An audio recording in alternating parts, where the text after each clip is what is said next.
Hey, what's up guys? It's your favorite Uchiha clan member Sasuke Uchiha back with another video. This is my list on the top 4 most underrated decks that no one or a lot of people don't play.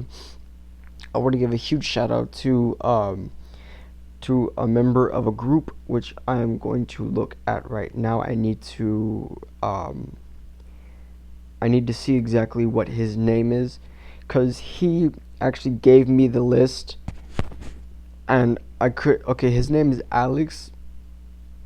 He gave me this list, which was extremely good, and I seriously could not believe he came up with this list, and it's just a huge shout out to him. Okay, so starting off, he came up with Prank Kids. Prank Kids were actually, they just won the last YCS in Europe, and everybody underestimated it and it came out as the victor.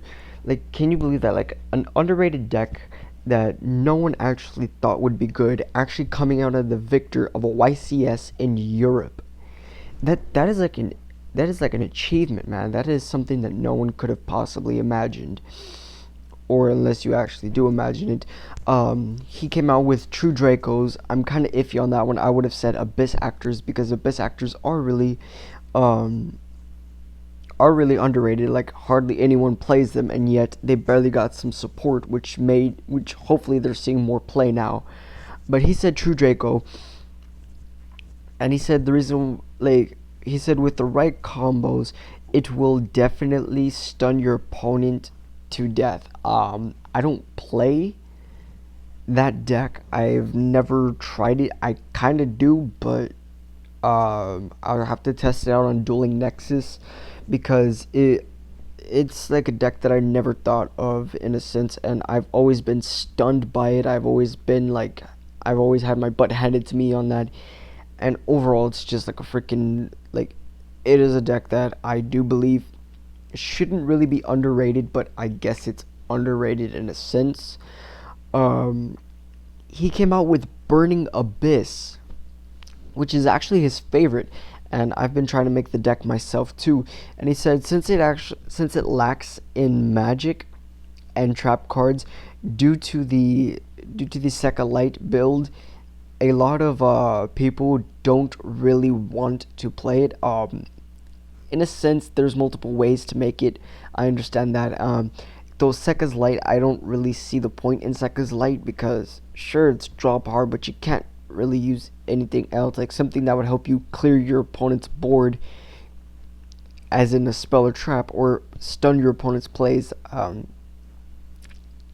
Yeah, that kind of sucks, in my opinion. But yeah, Burning Abyss, me personally, I don't think it's actually underrated, but I do believe it's underrated in a sense, because, well, how many people actually play it? If you actually play it, leave a thumbs up or leave a comment down below, or do both, if you actually play the Sekka's Light build. And of course, the last one that he mentioned was Zombie or Zombie World, because of the Vampire Sucker Link is a combo you don't want to run into. Like, I understand, like, there is combos out there that you really don't want to run into. Like, you come across a combo that will, like, literally nuke your field, stun your deck, stun your graveyard, stun your extra deck, and you are screwed. Actually, I'm gonna throw a number 5 in there. No, 6 other decks that I feel are actually underrated. I'm gonna have to go Ritual Beasts, because, well, Ritual Beasts are really good.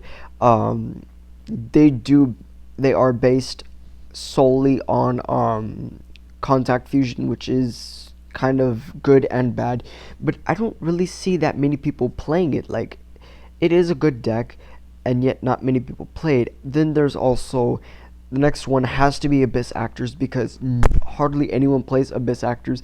Abyss Actors are a really, really good and fun deck, and yet hardly anyone plays them. Like, I'm playing a pure build, which you would have to see one of my one of my other videos for that. Um, but really, like, no one ever plays Abyss Actors. I don't understand why. The Abyss Actors are a really fun deck.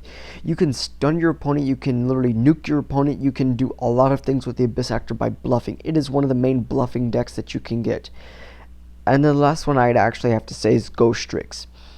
Ghost Strix are a really pain in the butt deck.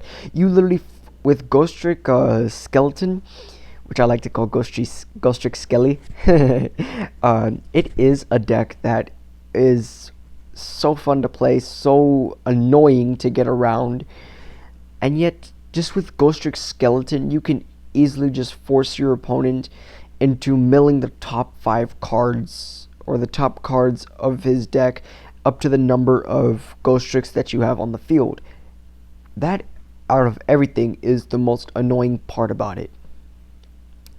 But yeah, today was a really short video. Tomorrow I will be bringing you guys my edition on the difference between a an advanced player and a traditional player, and what it means to be one or the other, or what it means to be in the middle.